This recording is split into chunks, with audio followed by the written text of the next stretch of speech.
The Cheyenne are Native American tribes that speak a language of Algonquian origin that was widely used by different tribes from the east coast of North America to the Rocky Mountains. They were intimately connected with other tribes such as the Arapaho and the Gros Ventre, fostering connections with the Lakota Sioux. The Cheyenne were among the most prominent tribes of the plains, living and hunting mainly in the hills and prairies along the Missouri and Red Rivers. They called themselves Sicist, a name which is translated in many different ways and may mean equal people or our people originally. The Cheyenne lived in the Great Lakes area of Minnesota and on the Missouri River, where they homesteaded in earth-covered log houses. In permanent settlements, cultivated corn and pumpkins, hunted wild animals, harvested wild rice, and made pottery.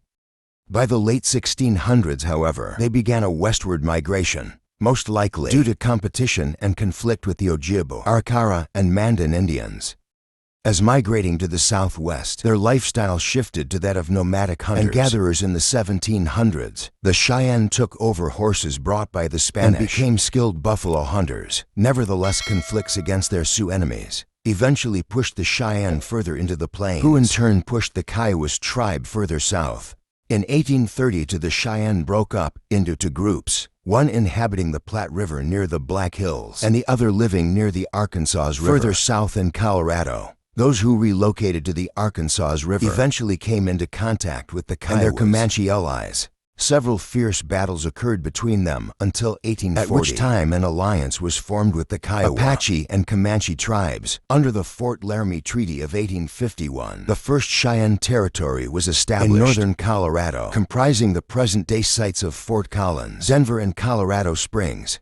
A signed peace treaty with the Kiowas allowed the Cheyennes to expand their forays further south. In 1853, they conducted their first raid into Mexico, with dire results, having lost most of their warriors in a battle with the Mexicans. As further European and American settlers pushed westward, in the 1850s, the Cheyenne, along with their new allies, soon began to rebel against the pioneers as well as the United States Army. Upon the discovery of gold in Colorado, the 1851 treaty was breached, and the territory which had been given to the Cheyenne was taken away. A few Cheyenne warriors raided at least 3 groups of emigrant settlers. A combined army of 400 American soldiers headed east across the plains in search of the Cheyenne to punish them for their crimes. Influenced by a healer named White Bull, the Cheyenne took to the battle, believing spiritual medicine would prevent the American soldiers from firing. The Cheyenne encircled the approaching troops. As they followed near the Solomon River, American officer Edwin Sumner commandeered a cavalry charge, and the troops charged forward with drawn sabers while the Cheyenne were forced to flee.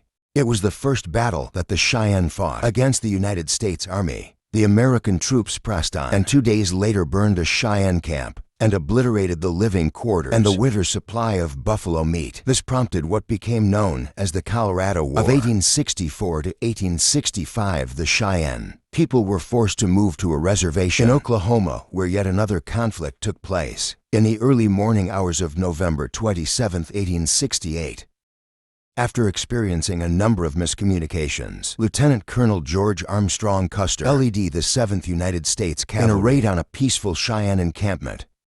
Native revenge was to come during the Battle of Little Bighorn on June 25, 1876, when the Cheyenne, along with the Lakota Sioux and a small band of Arapaho, wiped out the army of George Custer, who was also killed during the conflict. The battle became known as the greatest victory of the American Indians, as 262 soldiers died in the battle, while only about 60 Indian warriors were killed. Following the Battle of Little Bighorn, there were further efforts to force the Cheyenne onto a reservation in Indian Territory. In 1877, nearly 1,000 Northern Cheyenne were forcibly marched to Oklahoma, where they found conditions appalling, with many falling ill and dying of malaria. Unable to adjust to the hot climate, the Northern Cheyenne fled back north, led by Chief Blind Knife and Little Wolf in 1878. In 1884, an executive order created a reservation for the Northern Cheyenne in southeastern Montana. These days, the Cheyenne hold 2 reservations, one in Tongue River, Montana, where about 6,500 people reside. The other reservation in southwestern Oklahoma consists of about 11,000 members and shared with their longtime allies, the Arapaho allies, who for decades